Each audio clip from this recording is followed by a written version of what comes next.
I feel unfortunate to be able to introduce you now to a truly astounding young man. Liam has just turned 22, an age when most young men are living a carefree life. Liam instead is undergoing treatment for asarcoma. His brutal treatment regime has included radiation, chemotherapy, and an above-knee amputation for asarcoma. Despite this disease, so cruelty interrupting his life, Liam passionately works to provide guidance to government and health services on cancer service design and delivery for young people, and through his work has been very active in the design of the soon-to-be-opened Melbourne UCAN Youth Cancer Centre. Ladies and gentlemen, please give a very warm welcome to this wonderful man, Liam. Thanks so much. On Valentine's Day 2013, I was diagnosed with a rare cancer known as sarcoma. Unfortunately, it was also a rare subtype known as biphasic synovial sarcoma. For a few years, I had had a lump in my lower right. I had a lump in my lower right leg. It was sensitive to touch, but otherwise completely asymptomatic. It never occurred to me, if a 15-year-old healthy boy, that I could have cancer in my ankle. Eventually, I smashed the side of it on a rock while doing a fitness and adventure course. The pain was like nothing that I've ever felt before, and the swelling didn't go down after a few days. I went and had more tests, and eventually a biopsy. All the while, the doctors told me it's probably nothing too bad. You're a young and healthy boy. However, I still very vividly remember where I was sitting and my doctor's face when he apologized and said, "You have cancer." It's surreal. When I look back on it now, after having been there so much, almost picturing my life as this little timeline that was floating along, and then suddenly hits this point where there is this big explosion and little lines go flying everywhere in different colors. I suppose it's reminiscent of fireworks. Instead of spending my 19th birthday with friends at university, I was beginning my first round of chemotherapy and finally an operation to remove the tumour that was wrapping around a bone.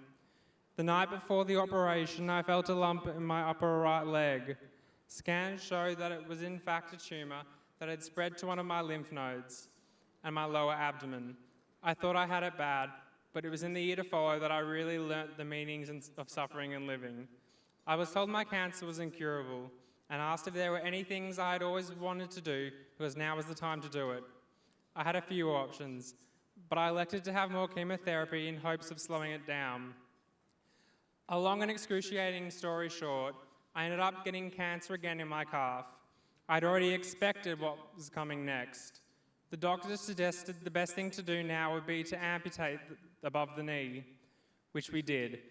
I had to learn a lot of patience while I spent the next 6 months adapting to disability and learning to walk with a prosthetic. Just before Easter last year, I felt a hard lump at the end of my stump. It was cancer again. We revised the amputation and made my stump shorter. And then some ambiguous spots started appearing on my lungs. I'm not sure if I really need to say it again, but cancer.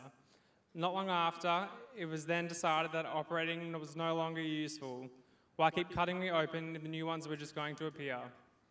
Throughout my journey, I've been surrounded by elderly people seeking treatment. This doesn't necessarily bother me as much as it does some people, because I often like to keep to myself. But I know, had we our own space, let alone a ward dedicated to the issues that specifically affect young adults, there would have been a great sense of community and commonality, both of which are greatly beneficial to health and progress. A place to be supported. A place that we don't dread going to for treatment. I can assure you that the environment you are treated in greatly alters how you perceive your cancer experience, how it supports your mental well-being at such a critical age. On a personal note, I've grown exponentially. I've met people that I want to be with until the day I die, and there has been one common thread that was facilitated and brought me happiness and fulfillment. The on-track at Peter Mac Victorian Adolescent and Young Adult Cancer Service have supported me at every moment of my journey. I have always had a great interest in art and singing and songwriting. However, I felt I was drifting away from my dreams and what gave my life meaning and joy. what made me feel like I was living. Youth services I have accessed have given me opportunities I didn't think I could have that have been so meaningful for me. I was able to spend a day working with professional sound engineers while I recorded 2 songs. By utilising various music therapy sources, I have been able to start recording my own album to show people something I have achieved. Now I even perform live sometimes. It was, pardon me. I was encouraged to join a program facilitated by Youth Cancer Services for young people to explore and participate in an art course. I'm blessed to be able to have explored part of my creativity that I'd cast aside. Since the program, I've exhibited work and started selling pieces independently for extra income.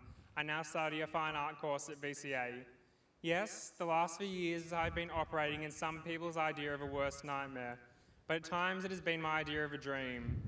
I am who I am today because of cancer. I'm enriched because of the support network I have been provided with. Until we can cure cancer, I want every young patient to have that. Thank you so much for being here today, and I thank you all for your generosity. Sincerely.